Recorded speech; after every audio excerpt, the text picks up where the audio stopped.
Hello friends, मैं हूँ रेखा जायसवाल और जायसवाल ब्लॉग में आपका स्वागत है। आई होप आप लोग भी अच्छे होंगे। तो फ्रेंड्स, आज है संडे का दिन और शाम के 3 बज रहे हैं। आज सभी का छुट्टी था तो हम लोग प्लानिंग किए कि थोड़ा बहुत मंदिर हो आते हैं। वैसे मार्केट या मॉल घूमना हुआ तो अक्सरतः चले ही जाते हैं और बच्चे उसमें जल्दी से रेडी भी हो जाते हैं, पर मंदिर जाने के नाम पे थोड़ा सा आनाकानी हो ही जाता है। तो 2 दिन पहले हम लोग प्लानिंग कर लिए थे कि इस बार कुछ भी हो जाए मंदिर ही जाना है। तो इसमें जो है मेरा बेटा भी शामिल हो गया था और जब हम लोग बाहर निकले तो काफ़ी तेज़ धूप था। वैसे तो बेटा को पैदल चलने में नानी याद आ जाता है, पर आज पता नहीं उसको क्या हो गया था कि बोला कि नहीं मम्मी, आज हम लोग पैदल चलते हैं थोड़ा दूर। जैसे मेरे घर के पास ही ऑटो मिलता है तो मंदिर तक 2 ऑटो लेना पड़ता, पर एक ऑटो का जो रास्ता था हम लोग ने पैदल पार किया। ज़्यादा दूर नहीं है तो हम लोग शॉर्टकट वाले रास्ते से जा रहे थे।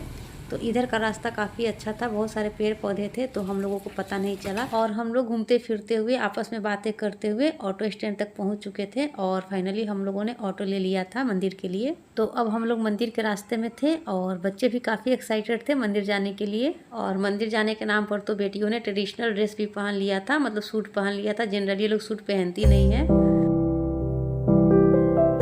तो 5 से 7 मिनट में हम लोग मंदिर पहुंच गए थे और ये रहा हमारा पटना का महावीर मंदिर, जिसे हनुमान मंदिर भी बोलते हैं। तो ये हम लोगों को ऑटो से ही दिखने लगा था।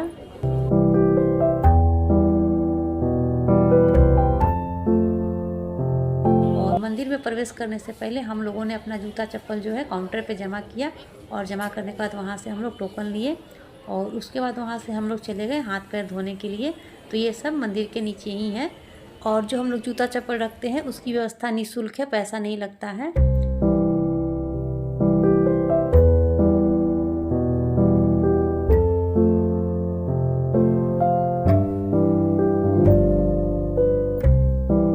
तो हाथ पैर धोने के बाद हम लोग चले गए थे प्रसाद लेने। तो हम लोग बेसन का लड्डू खरीदे थे।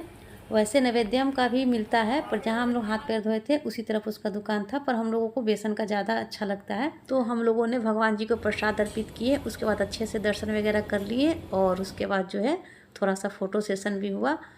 तो ये सब पूजा करने के बाद हम लोग किए।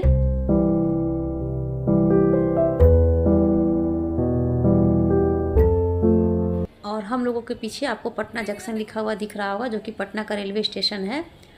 तो ये जस्ट मंदिर के पास में ही है, मतलब मंदिर और जंक्शन जो है दोनों साथ ही में है।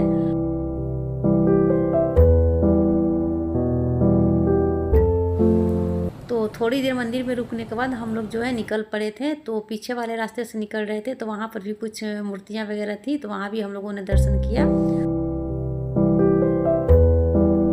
तो फाइनली हम लोग मंदिर परिसर से बाहर आ चुके थे और उसके बाद रास्ते में हम पहुंच गए थे कृषि संबंधित जहां सामान बिकता है वहां, जैसे खाद बीज वगैरह। तो आप लोगों को पता है फ्रेंड्स कि मैं गार्डनिंग भी करती हूं, तो हमारे प्लांट्स के लिए कुछ फर्टिलाइज़र चाहिए थे। तो वहाँ से मैंने जो है 5 kg का वर्मी कंपोस्ट लिया और इधर मेरा बेटा और बेटी जो है लड्डू खा रहे थे।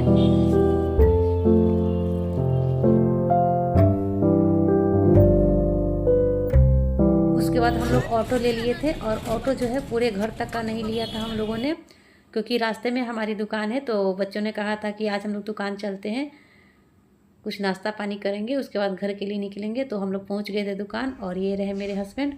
तो हम लोग वहाँ पर खाए समोसा और मिठाई वगैरह खाए और उसके बाद जो है पानी वगैरह पिए, क्योंकि प्यास काफ़ी तेज़ लग रही थी। तो दुकान पे 10-15 मिनट रुकने के बाद हम लोग घर के लिए निकल गए थे। तो रास्ते में जो है साईं बाबा का मंदिर पड़ता है, तो बेटी लोग बोले कि आज यहाँ भी हम लोग दर्शन करते हुए चलेंगे। तो मंदिर के बाहर काफ़ी लंबी लाइन लगी हुई थी फ्रेंड्स। तो मुझे तो लगा कि आज दर्शन नहीं कर पाएंगे क्योंकि काफ़ी भीड़ थी, लेकिन जैसे जैसे मंदिर के पास पहुँचे हम लोगों को पता चल गया कि ये दर्शन करने वालों की भीड़ नहीं थी, लंगर जो चल रहा था उसका भीड़ था। और वहाँ पर जो है पोस्टर भी लगा हुआ था। तो मेरा बेटा बोला कि साईं बाबा का जो है आज वर्षगांठ है, मतलब स्थापना दिवस है, उसी का लंगर चल रहा है, वो उसी का भीड़ है। तो हम लोग मंदिर में गए, आराम से दर्शन किए। दर्शन करने के बाद यहाँ भी थोड़ा सा हम लोग फ़ोटो वोटो लिए। तो दर्शन करने के बाद काफ़ी अच्छा लग रहा था।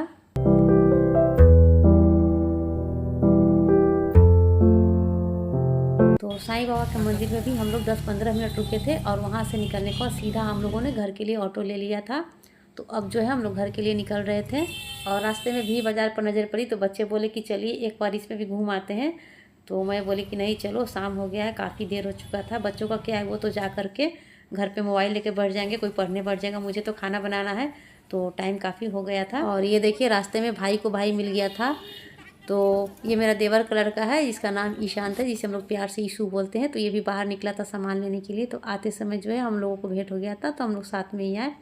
और गली में काफ़ी अंधेरा था, तो बड़ी बेटी जो है तेज़ी से घर के लिए निकली। मैं उसको बोली कि चाय बनाओ जल्दी से जा करके। उसके बाद जब मुझे तो चाय पिए बिना कुछ काम होता ही नहीं है। तो फाइनली हम लोग घर आ गए थे। और घर आने के बाद हम सभी जो है कपड़े चेंज कर लिए थे, क्योंकि काफ़ी थकावट हो रही थी। तो हाथ पैर धोने के बाद जो है कपड़ा चेंज कर लिए थे। और चाय पीने के बाद मैं किचन में आ गई थी। तो ये बात सही है फ्रेंड्स कि जब कभी हम धार्मिक स्थान पे जाते हैं तो शरीर में या मतलब दिमाग में कुछ ना कुछ तो चेंजिंग आता ही है। काफ़ी मूड फ्रेश लग रहा था और मतलब अच्छा लग रहा था, बच्चे भी खुश लग रहे थे, मन भी हल्का लग रहा था। और आज हम लोगों से गलती हो गई थी फ्रेंड्स। तो मुझे तो पहले से पता नहीं था। जब मम्मी जी नीचे आई और वो सुनी कि हम लोग मंदिर गए हुए थे, वैसे तो उनको पता था पहले से, पर ये नहीं पता था कि हम लोग आ चुके हैं, क्योंकि ऊपर में रहती हैं। तो वो नीचे आई और पूछी कि प्रसाद खिलाओ।